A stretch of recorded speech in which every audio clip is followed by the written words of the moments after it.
Good morning, everybody. Welcome. I hope you've all had a great weekend. Happy Monday.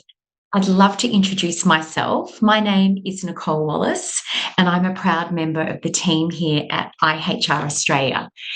And lots of people are joining, so we really appreciate everybody coming together and being a part of our webinar. So today, I'd like to welcome you all to our second webinar as part of a series on decoding psychosocial risk in the workplace. Today, we are focusing on a really, really great topic, and it's high and low job demands while maintaining a high performance culture. We will also be covering the detrimental impact unrealistic job demands can have on employees' well-being, productivity, performance, and the employer brand. What I'd really like to do now is to encourage you all to take our audience poll. Okay, get ready to click because it's going to be closed soon. Today's question is the right to disconnect. Can it manage job demands? We'd love to know your thoughts. We want to have a look at your responses, and the results of the poll will be addressed later in the webinar. So as I said, I hope you've got your coffee and you're ready to click away. Now for a housekeeping announcement.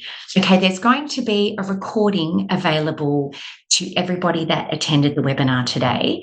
We will send out an email in the next few days, and in that email also there will be a link to register for our third webinar.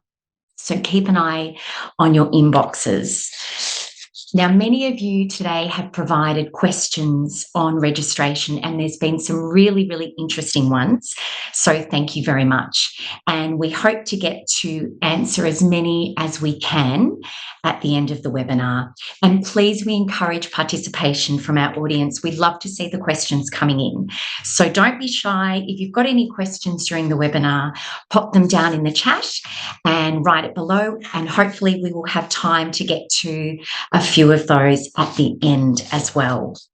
So we're looking at, some people are clicking away, so thank you very much. We're going to be closing our poll very soon.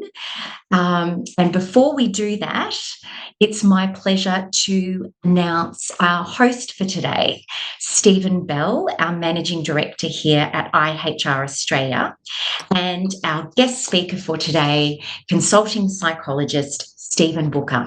Hi, Stevens, welcome. Thank you. Thank you, Nicole. It's great to be here. Great to see you again, Steve. Great to see you again as well, Steve. I've got my coffee. I'm ready for this interesting chat. I've got to ask you how the weather is up north. Not too bad, thanks. Sunny and pretty comfortable. It's kind of trying to decide what it's going to do here in Melbourne at the moment. It's kind of cloudy, but what a Grand Prix weekend it was. And it's great to be here talking about, high and low job demand. And it's such an interesting topic in the context of the post-COVID era, where people's expectations have changed so much in what is the best way to be working and the most productive way to be working. I also think of this as a father, and I think about my daughter, who is a primary teacher. She spent 3 years working here in Victoria. She was doing 55-hour to 60-hour weeks, a lot of her weekends taken up by planning time, etc., and seeing the impacts that had on a young person. We're still in an era where, for a lot of professional firms, the rites of passage is how many hours you work, how much you put in. And so there's a really interesting kind of change management piece there around expectations. So what a really interesting topic to be talking about. And it's always such a pleasure to be talking about it to you. Now, in our last seminar, we covered all the different sort of areas of risk under the new psychosocial codes. So if people want to go back to the last seminar and to the beginning of it, they can find out more about that today. But I think would be a great place to start, to just remind people around the practical obligations for business owners, directors, and senior executives when it comes to psychosocial risk? Yeah, absolutely, Steve. I might just ask for our team to share our agenda slide with us so we can quickly look at what we're going to be covering today. So as you've said, we will cover those practical obligations. We want to definitely talk about how high and low job demands are being defined by the safety regulators. We will show a little bit of research on the level of high job demands reported by the Australian workforce. It's actually a lot harder to find data on low job demands. We're going to talk about the link between high and low job demands and physical and mental well-being. We're certainly going to talk about how can employers measure psychosocial risks like low and high job demands, and give leaders some tips on how they can respond if they're concerned about employees saying that their workload or other factors are stressful. And we'll talk a little bit about the interventions that can address high and low job demands and the return on investment of those interventions. I'll ask for that screen share to stop and address the really important question. Well, actually, we'll keep going with this slide, and I'll address the really important question that you've asked, because I think, senior executives, business owners, and similar types of people really, I would say, have 5 obligations or 5 key things they need to be doing around psychosocial risks generally. The first is around building capability, because the capability to respond to psychosocial risks really doesn't lie just in the HR team or just in the work health safety team or just with management. It actually requires cooperation and consultation between all 3 of those and with the workers as well. So I think part of it is around building the capability and assembling a team with the time, the skills, and the resources to be addressing psychosocial risks. Secondly, as we're going to see, a lot of the interventions for addressing psychosocial risks really are preventative. They're really around thinking about designing or changing tasks, systems, jobs, and workflows to eliminate or control these risks before they occur. And I think senior executives and leaders need to drive that process. They need to sponsor the interventions to address the identified psychosocial risk in their businesses. And finally, at the team level, I think it's really important for leaders to know how to spot the signs of psychosocial risks in employee performance, communication, and engagement, and display a leadership style that's going to minimize them. Steve? Yeah, thanks, Steve. And of course, I always jump to those obligations side very quickly because, as a CEO of an organisation, it's extraordinarily important for me to really understand what my responsibilities are. But I think it's very important for us all to understand what we mean by high job demands and low job demands. And I think starting with the high job demands, let's give a little bit of definition around that. Yeah, exactly. I think when people first hear about high job demands, we naturally think it's mainly about the amount of work we have. And definitely that's part of it. So when you look at how the safety regulators are defining this risk, they do talk about, and I'm just going to quote here from the code, long, irregular, or unpredictable work hours, insufficient breaks, not being able to recover between shifts or periods of work, not having opportunities to use leave entitlements, really high workloads, work that can be physically demanding or challenging, work that has really tight time pressures or is very fast paced. But it's important to understand that high job demands also have been defined as tasks or jobs where there might be a reasonable level of overall work, but there's very intense mental or emotional demands. So mental demands, think about someone like an air traffic controller. Think about the intense level of mental attention, vigilance, task monitoring that's required in that job. That's an extreme example, but there'd be many jobs where, although the level of work is reasonable, there's some pretty intense decision-making jobs, like being a lawyer or an accountant, for example, and you can think of many others, like a process operator in a large manufacturing facility. And emotional demands have been defined to be jobs or tasks where people are dealing with difficult emotions, like maybe a counselor or a complaint handler or someone in customer service, or required to suppress emotions that they might want to naturally display. So if you're dealing with a difficult customer who's being very unreasonable, your natural instinct might be to tell them, "Oi, take a hike, get on your bike," but you're actually going to have to say, "Thank you, sir, that's a great point, and we'll do what we can to resolve it." Finally, low job demands, Steve, which I think most people think, wow, I'd love to have low job demands, right? I've got too much work and not enough resources to do it. But actually, you can have too little to do. And so low job demands would be defined as where you've got long periods of being idle or without enough work, or perhaps more realistically for a lot of organizations, there may be some people who are in roles where they're not being sufficiently challenged, where the tasks they're performing are significantly below their skills and their capabilities. Steve? And I particularly think about our health workers, what they face in the front line.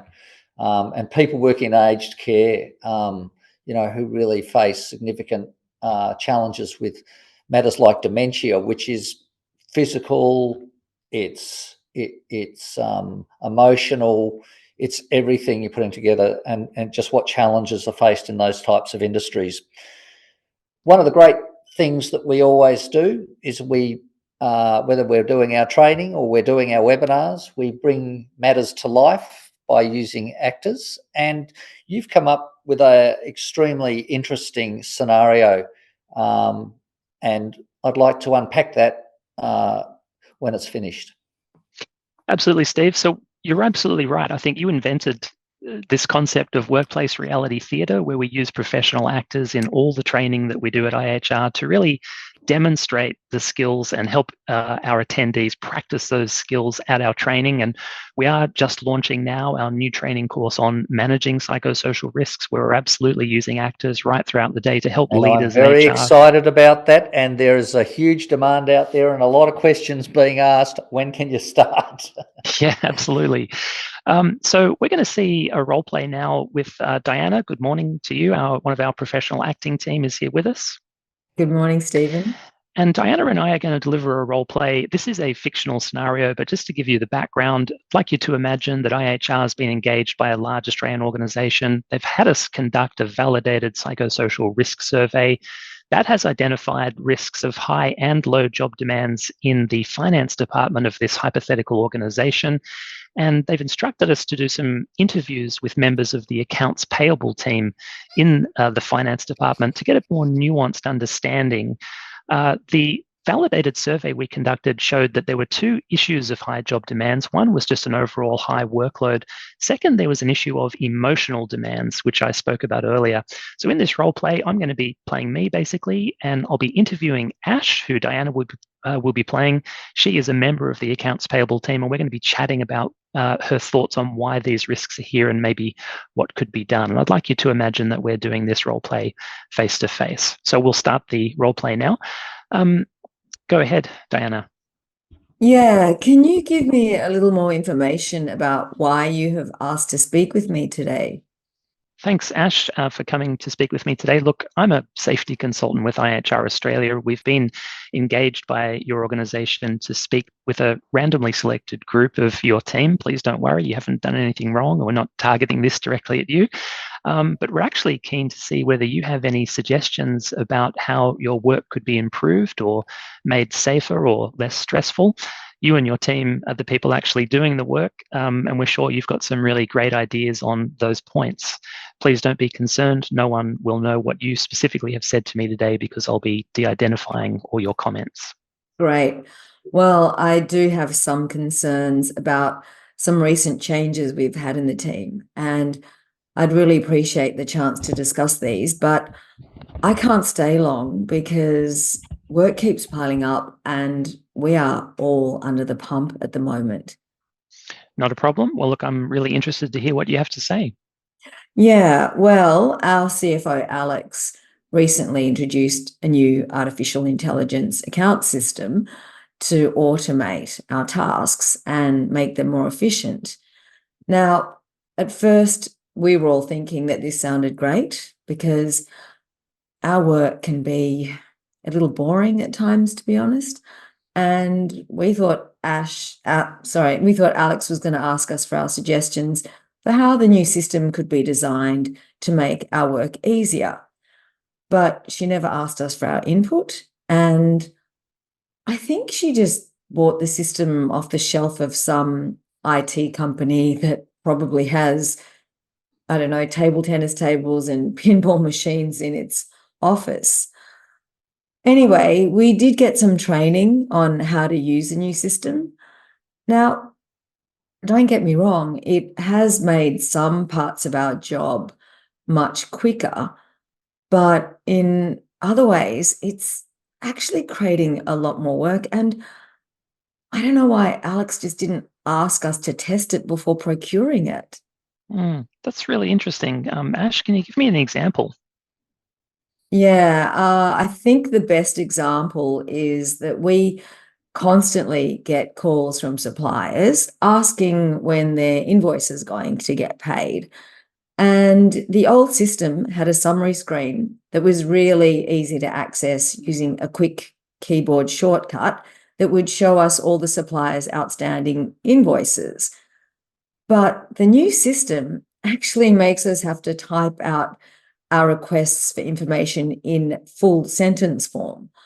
Like, if I want to see all the invoices of a particular supplier, I have to type something like, list all the invoice payable dates for the supplier, let's say Johnson's Hydraulics.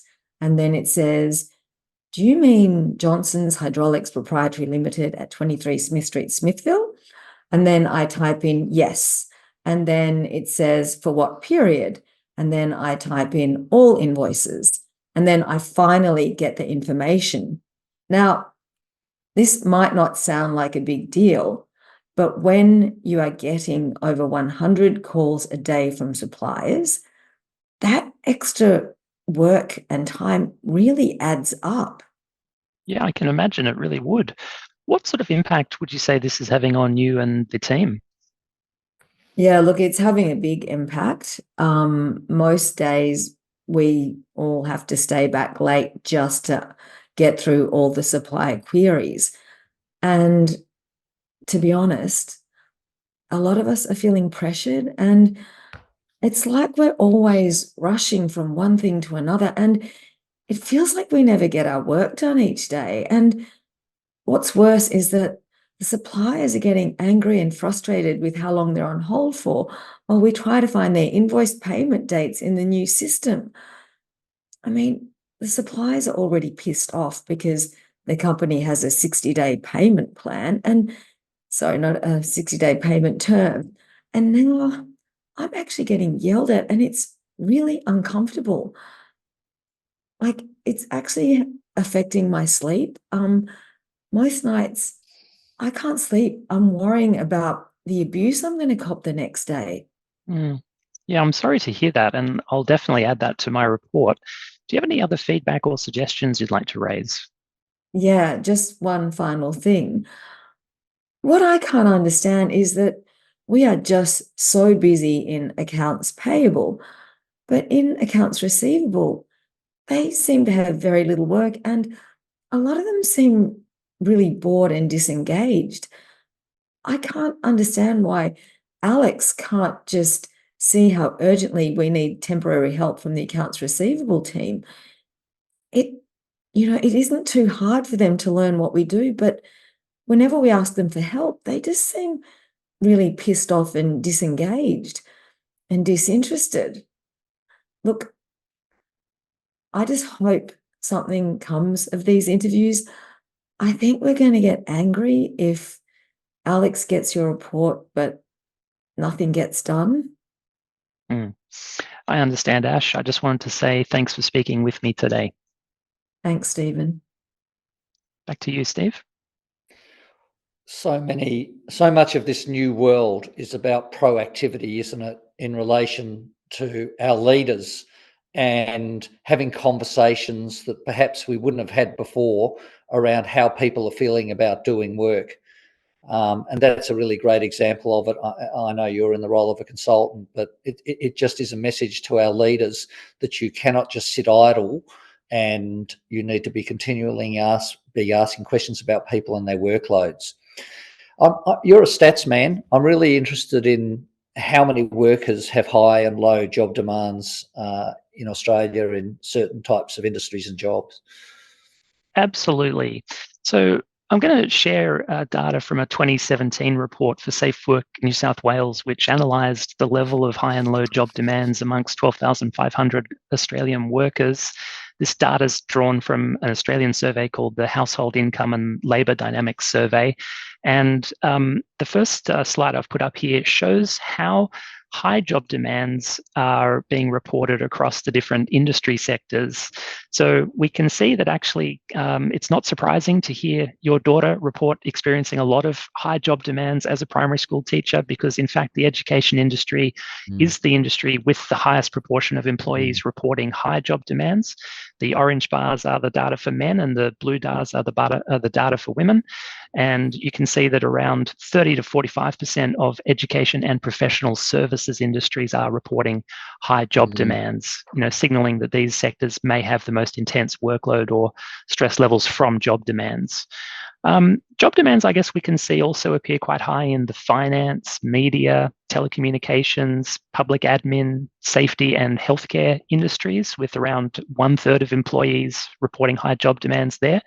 In contrast, the lowest levels are seen in accommodation, food, and retail.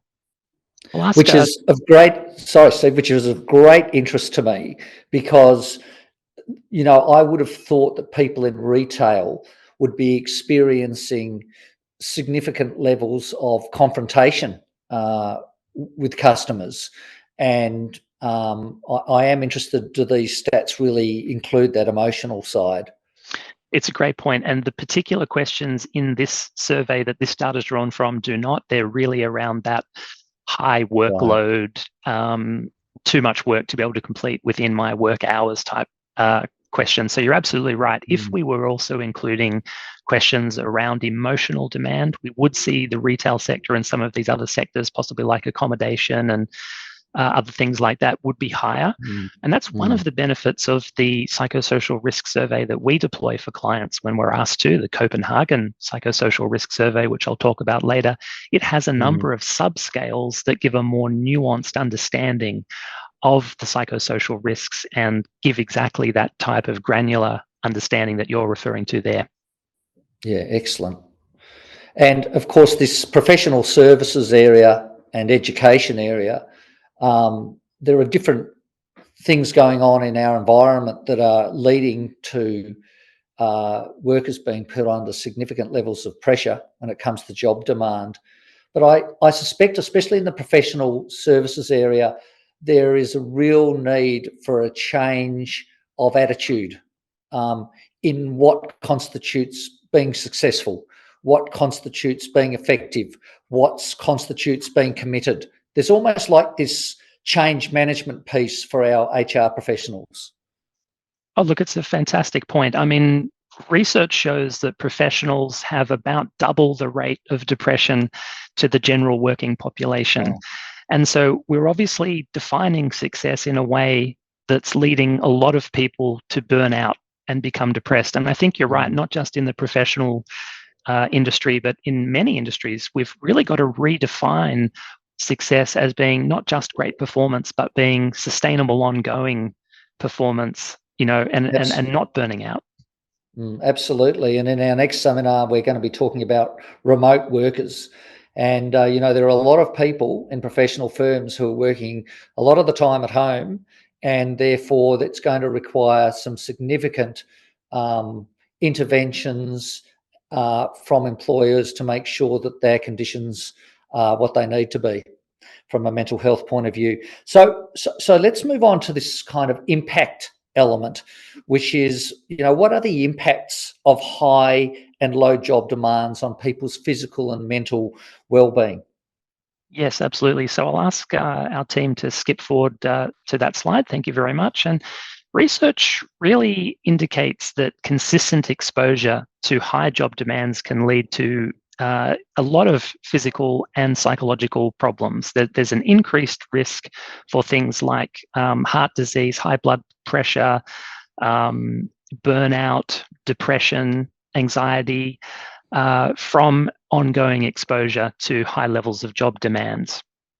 In fact, the safety regulators always correctly point out that it's important for businesses to understand the actual specific combination of psychosocial risks that might exist in their business, and that we shouldn't focus on just analyzing one psychosocial risk at a time. It's really important that we understand how they might combine to create risk.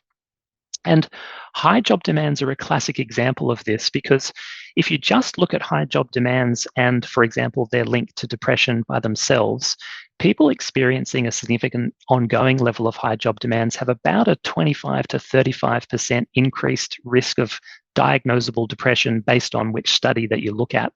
But if you combine exposure to high job demands with exposure to low job control, the whole is greater than the sum of the parts. The risk ratio for clinically diagnosable depression jumps to about 75%. So that's a classic example of how risks may combine to create greater harm. Finally, it's harder to find data on low job control. I actually couldn't find any data on the proportion of Australian employees that experience low job control. And it's harder to find data on the physical and psychological risks of low job control, but I think we can say that they're the four things on this slide. There's a sense of boredom, reduced motivation, a loss of job satisfaction, and a sense of detachment from work. And I think that's because, for most people, part of being motivated is having at least some challenge and some stretch in their goals. And if you think about what it's like to always work in a job where you're not being developed, your skills aren't being used, you're sitting around doing nothing for long periods, I think it's easy to understand why you would have an increased risk of a particular type of burnout. We call it rust out, which is a sort of a term for burnout, but you experience it when you're significantly exposed to low job demands. I will stop the screen share there. Thanks. And back to you, Steve. Yeah. And, one of the things that is challenging is that our leaders have to be on the front foot with these matters. I mean, we're living in the age of positive duty. We know what that looks like under the Sex Discrimination Act. But there is really now a positive duty in relation to people's mental well-being in the workplace. And that means that leaders have to be on the ball, they have to be astute. And we're not just talking about the HR team here, we're talking about our frontline leaders. So what would you say were the key elements of recognising psychosocial risks, especially related to high job demand, and perhaps then in terms of low job demand? Steve, you're absolutely right.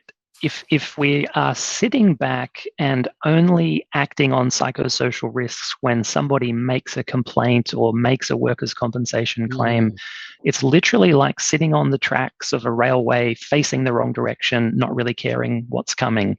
I'm hearing reports from multiple lawyers and safety professionals that the safe work regulators in some states and territories are now proactively following up with clients whenever there is a workers' compensation claim with a psychological angle. And that follow-up is not just about that particular claim, but the questions now being asked are, do you have a structured system for identifying and managing psychosocial risks in your business? So the safety regulators are absolutely tooling up, recruiting, and making really positive moves in this area. I think for leaders, there are two basic ways that they might spot psychosocial risks in their team. Sometimes you might have employees report specific risks to you, like bullying, harassment, high job demands, like we saw Ash report in the role play. But I think more commonly what happens is that a leader might notice an employee is exhibiting some stress symptoms without expressly referencing a psychosocial risk. And so that's why it's really important for leaders to understand the signs of stress and mental ill health. But of course, leaders aren't psychologists. They're not expected to diagnose people. And so I think it's most important, and this is what we emphasize in our training, that leaders understand how psychosocial risks and stress might present in terms of employee performance, communication, and engagement, because those are all things that it is legitimate for leaders to discuss with their employees, right? When you focus the discussion around those things, hey, I noticed the other day that, there's a particular task that you usually do really well, and we appreciate the way you do it, but just recently there's been a little bit of a drop-off in it. It's not a concern. I'm not having a performance management discussion with you, but I just wanted to check in and see what might be causing that. That is the kind of approach that I think is important here. We are not saying that anytime an employee says, hey, my target, my goal, or your leadership style is stressful, we automatically have to change the leadership style or the target or the goal. What we're saying is have a supportive conversation and listen to what the employee is saying. And I guess understand how to tell the difference between a level of what might be temporary and reasonable stress versus the signs of harmful stress or burnout. And it's really only in that latter area that I guess employers need to act. So this slide here is kind of telling us, how do I make that distinction between what might be temporary, reasonable stress versus signs of harmful, ongoing stress or burnout? Temporary or reasonable stress actually sometimes can enhance productivity, as employees might be motivated to work harder to overcome goals or challenges. And that sort of stress typically resolves when that goal or challenge is met, and you're more likely to see employees being more open with a need for support or just talking about the level of stress. Whereas if you're seeing some of the signs of ongoing, high levels of stress that are on this slide, that's when you really need to have a conversation with the employee and kind of check in around what's happening with them. And when you're ready, Steve, later, I'll talk about how leaders should respond to what's said in that conversation. Yeah, I am interested in this again in the context of the new world, because I feel like there is often a chasm between the expectations of organisations and the expectations of workers in what is, a proper day's work, and with these different expectations that have often been set because people have been through a significant trauma during the COVID period, and significantly different expectations on what's okay and not okay. And now we're coming back to the normal society. It makes it that more important that I should put normal in quotation marks there into normal. Things have changed. Expectations have changed, and both employers and employees have a journey to go on.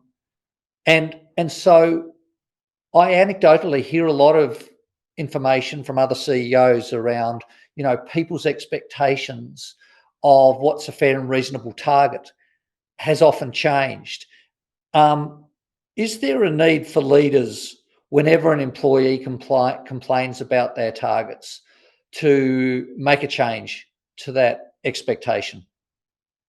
Yeah, it's a great point, Steve. I think, historically, pandemics always are a facilitator of social change. And I think a lot of us have reevaluated quite a lot of things since the pandemic. And I think for workers, that's included, for many people, a reevaluation of what role work plays in my life.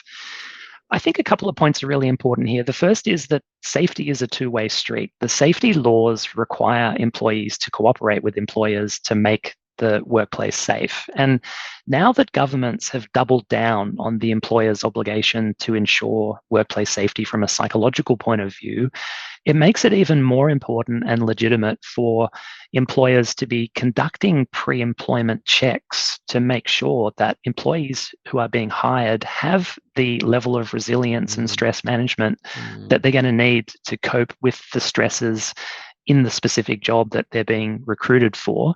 We as an organization absolutely have deep knowledge in talent acquisition methods and can help employers with that. It's not always radically changing the talent acquisition method. There may be some simple things you can do to tweak your existing process. Secondly, I think we're going to need to be better as businesses and employers having conversations with employees that are, and I'm still struggling to work out exactly how to frame it, so I'll do my best. I think what it's around is we can't tell you what to do in your private life. We can't control what you do in your private life, but we absolutely can place an expectation that you manage whatever you're doing in your private life so that when you present for work or during your work hours, you've got a reasonable level of resilience and stress management capacity. You're not turning up for work exhausted. You've been burning the candle at both ends outside of work. And, that is absolutely an obligation on employees. And now that we're defining psychosocial risks as just like physical risks that we have to be preventative and everybody's got a responsibility to deal with, that really becomes an employee responsibility. To answer the question you've asked me, every time a leader is faced with someone saying that this goal or workload or task is stressful, do they have to change it? The answer is no. And what we're basically recommending, firstly, is check in, have that informal conversation, ask the employee how they're going, and talk with them honestly about what you're noticing, if anything, in their performance, engagement, or communication, because you might not be noticing anything. Think about and ask them, is there any informal coaching or support that I or the organization can give them to cope with this stress? Are there any temporary changes I can make to their workload or targets to help them, which aren't necessarily going to have a big impact on the financial or customer outcomes we have to achieve? And is there any sign from what they're saying that they're exhibiting those harmful or ongoing signs of stress or burnout? I think it's also really important for leaders to reflect a little bit on their own leadership style. And so in terms of high job demands, I guess that's around, am I setting achievable rather than impossible goals? Am I regularly checking in with people and monitoring workload? Am I distributing workload evenly through the team? Am I on the lookout for trends that might indicate risks, like people never taking leave, always eating lunch at their desk and never taking a break, things like that, high rates of absenteeism? Am I promoting a culture where taking breaks and leave is encouraged? For low job demands, it's around, am I ensuring that people have continuing professional development? Am I reasonably using people's skills, and capacities? Do we have, for people that are on the front line or maybe performing work that's very routine and repetitive, are we doing things like reasonable level of job rotation and upskilling? So I guess my final comment is this. If I'm a leader and I've done those things and I'm hearing that, there are some signs of stress, but there's no other pattern of it in my team or organization, there's no safety metrics indicating this is a broad trend, my leadership style is reasonable, I'm complying with the values and the policies of my organization, well, then the answer is no. Those targets don't need to be permanently changed. And it's around linking the employee to the support systems like the employee assistance program, or if your organization doesn't have one, the free mental health services like available through a GP, or the telephone services like Beyond Blue, available 24/7, and showing reasonable accommodation if there's an injury or a diagnosable mental ill health condition. But really, that's the path we're going down. We don't have to change things. But if it's the other way, if we're seeing that this is part of a broad trend, if there are statistics backing it up, if there are other employees reporting it, that's when we need to act more at a psychosocial risk control level, Steve. Well, I think it also reminds me of the performance management mindset. And that's remembering that performance management is not about just managing performance when someone is not attaining their targets. It's about the ongoing conversation about, are you in the right spot? Are we providing you with what you need to be able to attain your performance targets? It's just critical. It's a whole mindset about performance management as well. So how can employers measure? How can they measure the level of job demands and identify whether or not there's too much, too little, etc.? It's hard, isn't it? Because these psychosocial risks are more difficult to spot and identify and measure than many physical risks. But it is clear that the safety regulators are going to expect employers to have at least some level of structured, regular process for assessing these risks in their business. Now, what you're expected to do, obviously, is going to vary based on the size, the capability, the budget, and the nature of your organization. You have to do what's reasonably practicable, but all organizations are going to be expected to be doing something. It's important to consult workers. And the nature of that consultation will vary from business to business. If I'm a small organization, it might be around team meetings, it might be around talking about these risks in toolbox talks or in one-on-one check-ins, and maybe just having an anonymous suggestion box where people could report these risks. For medium, large organizations, I think the consultation probably is going to include a validated psychosocial risk survey and or some focus groups or interviews, consultation with safety committees, some form of structured process. The codes of conduct do recognize psychosocial risk surveys as being part of an effective risk assessment process, particularly if you've got lots of workers or they are spread across different shifts or functions, and there's a need for an anonymity. It is really important to use a validated survey. What that means in English is there must be some scientific proof that the questions in the survey actually measure psychosocial risks. It wouldn't be a great idea to just chuck in a few questions to your employee satisfaction survey, because those surveys typically don't measure all the risks that the safety regulators require to be measured, and they also don't typically measure stress and well-being. That's really important because the risk assessment process is not just, do these hazards exist in my business, but they're also, are they causing harm? Are they impacting well-being or stress? And so where clients ask us to implement psychosocial risk surveys, we use that survey I referenced earlier, the Copenhagen Psychosocial Risk Survey. It is recognized as best practice by safety regulators. It's in fact freely available and any organization can use it. You don't have to use us to deploy it, but we have a few value adds where you use us. One is we have a link which can be emailed to as many employees as you want. You could deploy the survey in just a single team, function, department, or your whole business. Second is we do some advanced statistical analysis to benchmark an employer's results against the global working population. We also help employers understand how the hazards being identified by employees in the data are combining and what impact that combination of risks is having on employee well-being and stress and engagement measures in the survey. And so finally, we can help employers understand, hey, if you were to conduct an intervention that reduced this risk by X%, you would see Y% improvement in your employee well-being and engagement and Y% reduction in their stress levels.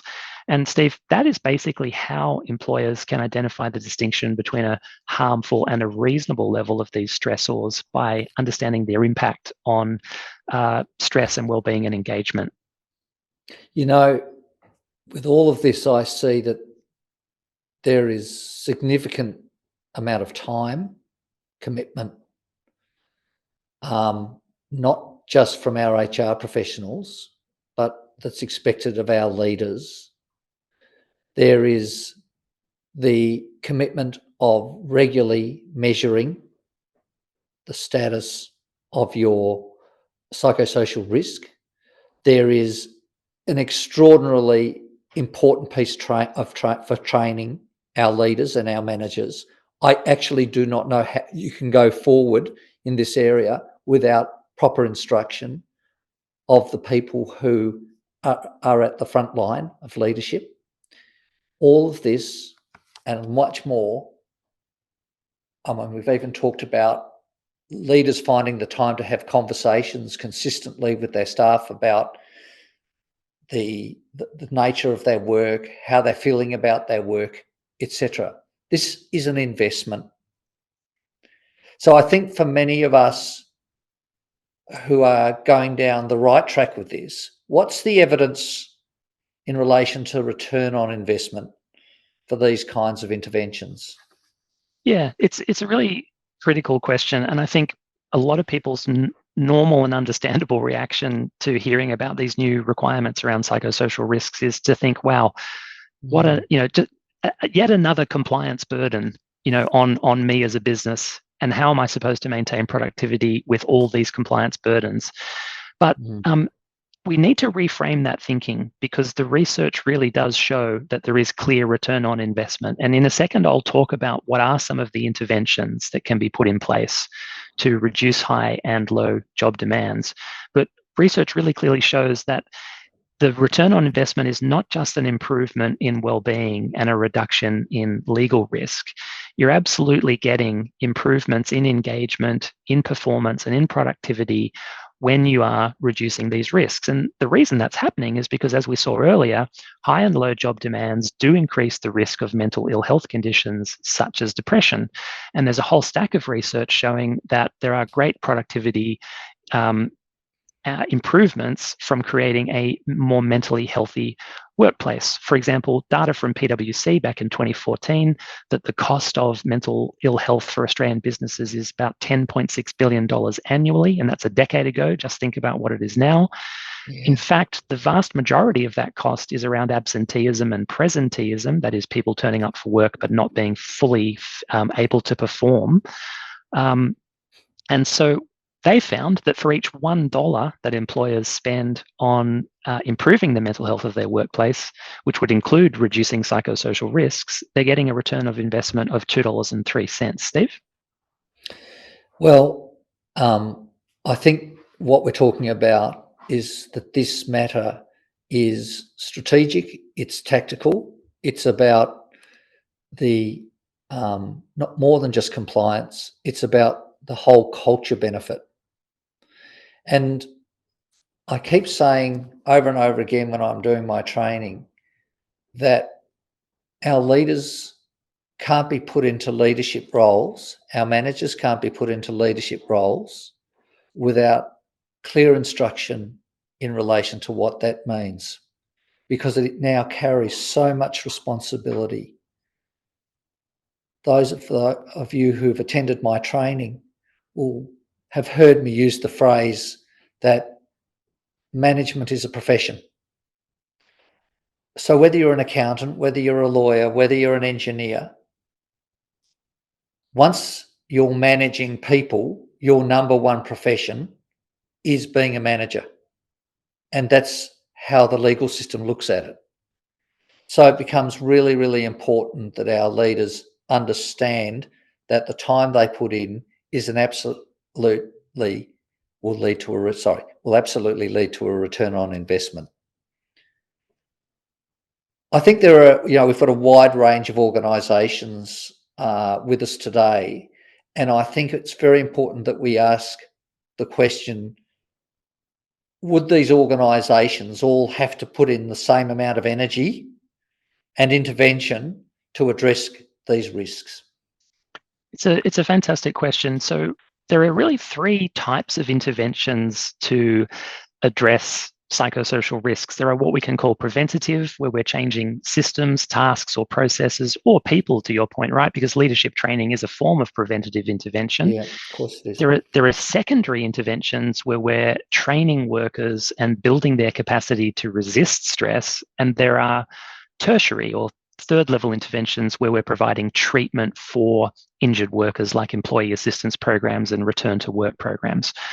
You need to integrate all three to get the best return on investment. I want to focus quickly on what are the preventative interventions for psychosocial risks, because I think one of the real challenges for everybody involved in psychosocial risks is we're used to thinking about managing psychological risks as someone had a psychological injury, now we need to provide treatment. And that, and that's still really important, but it's harder for people to think, how do I redesign jobs and systems and tasks to manage these risks? In our role play, we saw Ash give some really clear indication that with some small fine-tuning of this new artificial intelligence account system, we'll be able to reduce the workload quite significantly. So that's an example of how job design plays an important part. So work design, unsurprisingly, is one of the key interventions that the safety regulators are recommending for high and low job demands. They're talking about things like scheduling tasks and work to avoid ongoing high or low demands, rescheduling non-urgent tasks during periods of high demand, managing supply chains and workforce planning to avoid large fluctuations in demand, providing additional workers and or better systems, or considering outsourcing work during high demand, rotating workers through demanding or repetitive tasks, in situations where workers are facing high emotional demands, empower them to adapt the processes to make them safer or more efficient. So in our role play, that might include asking Ash, hey, you're copying this abuse from customers. What do you think we could do? And she might say something like, well, empower us to end the call if someone's abusive. Give us a charter of customer behavior. Play that to them when they're on hold at the start of the call. Right. I guess another intervention that's really important is talent acquisition. I've spoken about this earlier, but it's just so important that in the talent acquisition process, we're not just measuring does someone have the skills, ability, and knowledge to do the job, but we're measuring the person and job environment fit. And that really includes their ability to cope with the stresses involved in the job. There are absolutely ways of doing that accurately. And I think we have to get better at thinking about that in the same way that we do, for physically demanding jobs, we do pre-employment medicals to assess whether people have the capacity, for example, to do the lifting or the movement in the job. We really need to get better at assessing people's psychological capacity to handle the stress of, particularly jobs that are likely to have high levels of psychosocial risk. Steve? Thanks, Steve. And I think my final point would be also the role that our HR professionals and OHS professionals have in refreshing mindsets. This is a different era. There is a totally different expectation out there. This is the time for change in relation to expectation, but we also need to remember as employers, it is a two-way street. So that's change is not about just the attitudes of employers, but it's also of employees. And so this is a really interesting time of change. Our time's up. Thank you once again, Steve. It's been so wonderful hearing from you today, and this is such a big area. We're now going to hand it back to Nicole, and she's got some questions from the audience. Thank you, Steve. Well, you've covered a lot of ground today and provided some fantastic insight into such a complex topic. During the last few minutes, I'd love if you could address a few questions that we've had from our audience that have particularly caught my attention. The first one is, how can we address psychosocial risks in a company where there is limited opportunity to rotate functions within departments and among team members? Some departments experience high workloads for several months, while others have repetitive tasks. Yeah, it's a great question. And I think the answer to that question is firstly going to be around job design and task design. So, is there any ability to cross-train workers from the departments that have low levels of work to get them to help the employees in the department that have really high levels of work? Can we do anything to redesign the jobs, the systems, the tasks, or the policies in the department with the high job demands to make the work more efficient or to eliminate any unnecessary tasks or double handling? Is there any part of the work that can be automated or streamlined? And one great way of doing this is, rather than management coming in and answering all those questions and making all those decisions, have some form of participation intervention where you're actually maybe forming a work group of the employees actually doing the work and involving them, asking them that question. How do you think we could maybe make this work more efficient or balance the workload a little bit more? Obviously, it would be important, though, to consider the workforce planning angle and to think about, do we actually have enough workers to handle all the work to a reasonable level? Nicole? Oh, you're still on mute, sorry. Thank you. Sorry about that. Okay, we have another one. How can an organisational culture change if the management is unwilling to embrace change? Well, look, the simple answer to that question is it can't, right? Culture flows from the top, and if leaders aren't embracing change, then that change is very likely to fail. But I think that comes back to Steve's point. It's really important for leaders to reframe acting on psychosocial risks as not something that we're just doing because the law's requiring it. It's not just something we should do because there's a big stick coming if we don't do it. We really need to think about the carrot. And there is some great return on investment in terms of engagement, performance, productivity. When we get this stuff right, we're going to be more of an employer of choice. as the baby boomers retire, our population demographic will change. The war for talent will absolutely intensify. And we know already that employees view a mentally healthy workplace as a key part of the employer value proposition. So I guess if I'm experiencing resistance from managers and leaders to change, I'd be trying to explain those things. Fantastic. Thank you. Another one. How can an employer define workload apart from numerically? Some workers get assigned complex work whilst others have work that requires little action or follow-up. But then workers compare their workloads and say theirs is unfair or too high. Absolutely. And I guess the answer to this question comes from the way that the code has defined high and low job demands. And we saw that it certainly expands that definition beyond just having too much or too little work. It's more than just the quantity of work. It's also around the cognitive demands, the emotional demands, and also, the reputational or legal or customer risk of the work. So I guess if I was in that situation and, an employee was saying, well, we've got so much work and this team doesn't, I'd be trying to understand, are there differences in those aspects of the work? And if so, explain that to the employee. That's probably all the questions we have time for today, Nicole, but I am really keen for us to look at the poll results of the poll that we asked. What can you tell us about that? Okay, so this is really interesting. I can see that about 41, if I add those two categories, we've got, what's that, 60, nearly 60% of people saying, yes, we do think that the new right to disconnect laws will address high job demands to some level. And most commonly, people were saying that it's going to allow employees to disconnect from work and also provide some more autonomy in terms of how employees are managing their work. So that's really interesting. I also have a little bit of skepticism around those new laws, and I think so did quite a few of our respondents who said that no, it's probably not going to address the full root causes of unreasonable work demands and might not be sufficient on its own. And I think that last point is really important, right? That obviously these new right to disconnect laws just by themselves are not going to be sufficient. And that's always the case, isn't it? Laws set a minimum baseline, but it's really a cultural issue, isn't it, for businesses to sort of manage.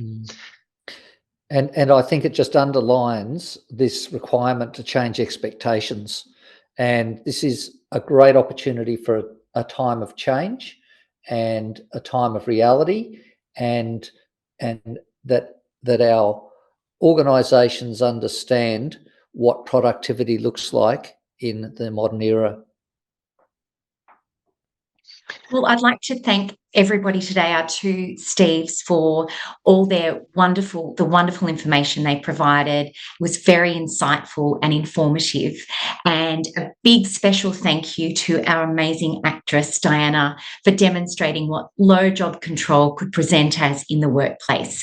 Finally, I'd like to thank all of our audience. We have had some wonderful comments while our webinar has been taking place. And, we appreciate that you've taken the time out of the busy Monday to be with us. And we really hope that you got some key takeaways and you can start looking at your own organisations and seeing, how high and low risk job demand in your organisation is working, and that we provided some good tools for you today. So thank you for being here. Keep an eye out for your inbox for our webinar, our next webinar, which is coming up. And today you'll all be sent an email with the recording and our transcript and further information. So thank you for being here. We look forward to you joining us for our third webinar coming up soon. Have a great day.